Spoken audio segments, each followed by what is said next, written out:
اعوذ باللہ من الشیطان الرجیم بسم اللہ الرحمن الرحیم سبحان الذي أسرى بعبده ليلا من المسجد الحرام إلى المسجد الأقصى الذي باركنا حوله لنريه من آياتنا إنه هو السميع البصير صدق الله العظيم۔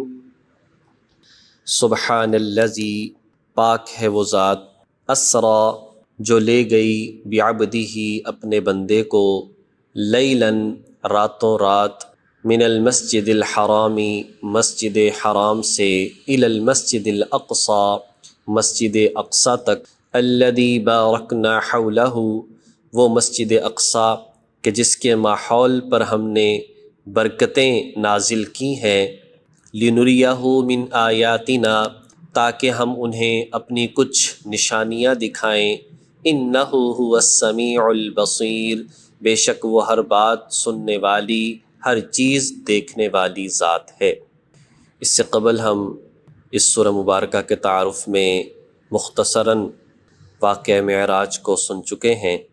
اس آیت کریمہ میں سفر معراج کا جو ایک حصہ ہے، ابتدائی جو زمینی سفر ہے، جو مسجد حرام سے مسجد اقصی تک کا سفر ہے، اس کا تذکرہ ہے، اور اس کو اسرا کہا جاتا ہے۔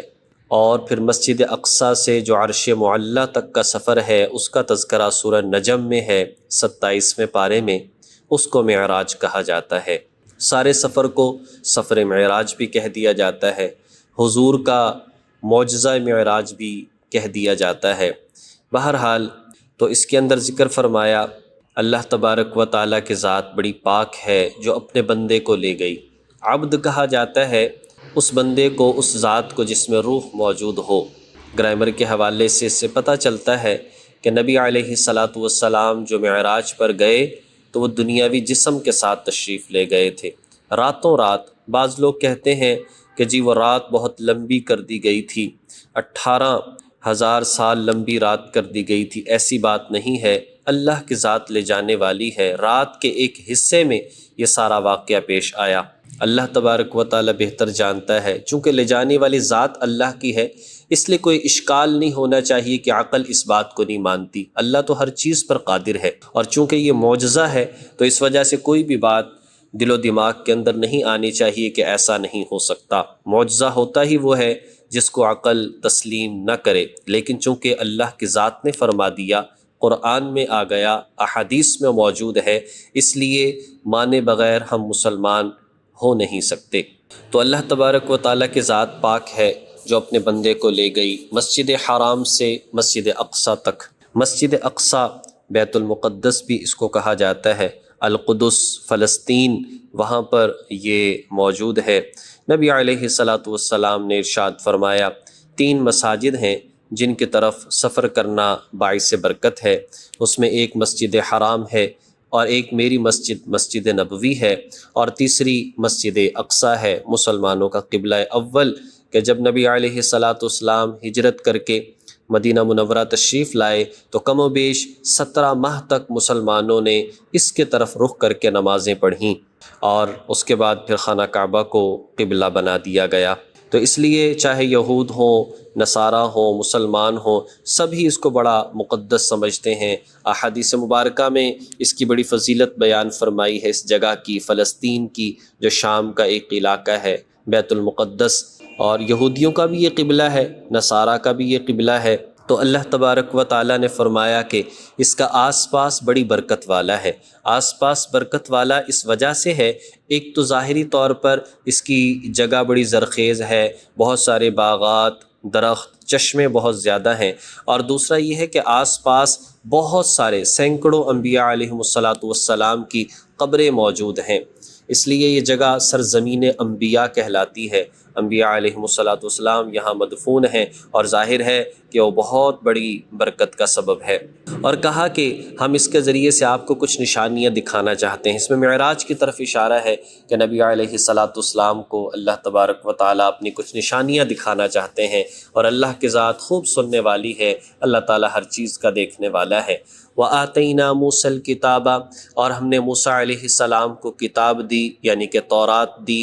وَجَعَلْنَاهُ هُدًى لِبَنِي إِسْرَائِيلَ، اور اس کو بنی اسرائیل کے لیے اس ہدایت کا ذریعہ بنا دیا تھا، اللہ تتخذوا من دونی وکیلا، کہ تم کسی اور کو اپنا کارساز قرار نہ دینا۔ حضرت موسیٰ علیہ السلام کو بنی اسرائیل میں ہی چونکہ نبی بنا کر بھیجا تھا، اور بنی اسرائیل آپ جانتے ہیں حضرت یعقوب علیہ السلام کا نام اسرائیل تھا، انہی کے 12 بیٹے بیٹی کوئی نہیں تھی، اور انہی کی نسل پھر آگے چلتی رہی، اور انہوں نے اس جگہ پر سالہ سال جو ہے یہاں پر مسلمانوں کا، گویا کہ بنی اسرائیل کا یہاں پر قبضہ رہا، ہزاروں سال تک انہوں نے یہاں پر جو ہے وہ قبضہ جمائے رکھا، لیکن اس کے بعد پھر جو ہے یہ غیروں کے قبضے میں یہ جگہ آ گئی۔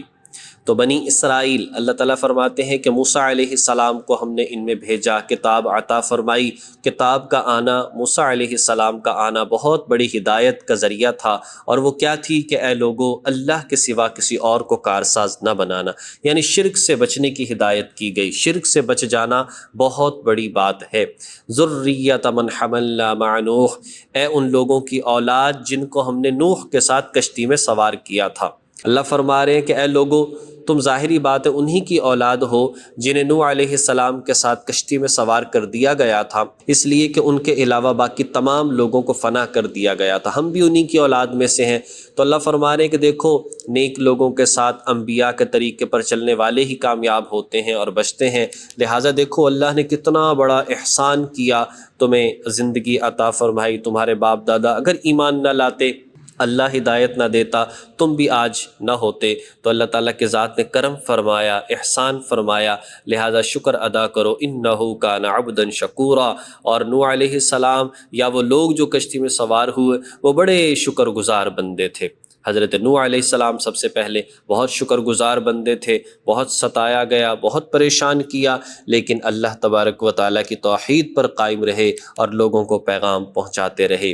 ساری بات کا درس، خلاصہ اور سبق ہمیں یہ ملتا ہے کہ اللہ رب العزت نے ہمیں امام الانبیاء عطا فرمائے، کتنا بڑا نبی عطا فرمایا۔ لہٰذا اس نعمت کا شکر یہ ہے کہ ہم حضور کی باتوں کو تسلیم کریں، باتوں کو مانیں، آپ کے راستے پر چل کر کامیاب ہوتے چلے جائیں، اور اگر ہم نے اس راستے کو پس پشت ڈال دیا تو یقین جانیے دنیا میں بھی بے سکونی ہوگی، اور آخرت ہمیشہ ہمیشہ کے لیے ہماری برباد ہو جائے گی۔ اللہ جل شانہ توفیق عمل نصیب فرمائے۔ وآخر دعوانا ان الحمد للہ رب العالمین۔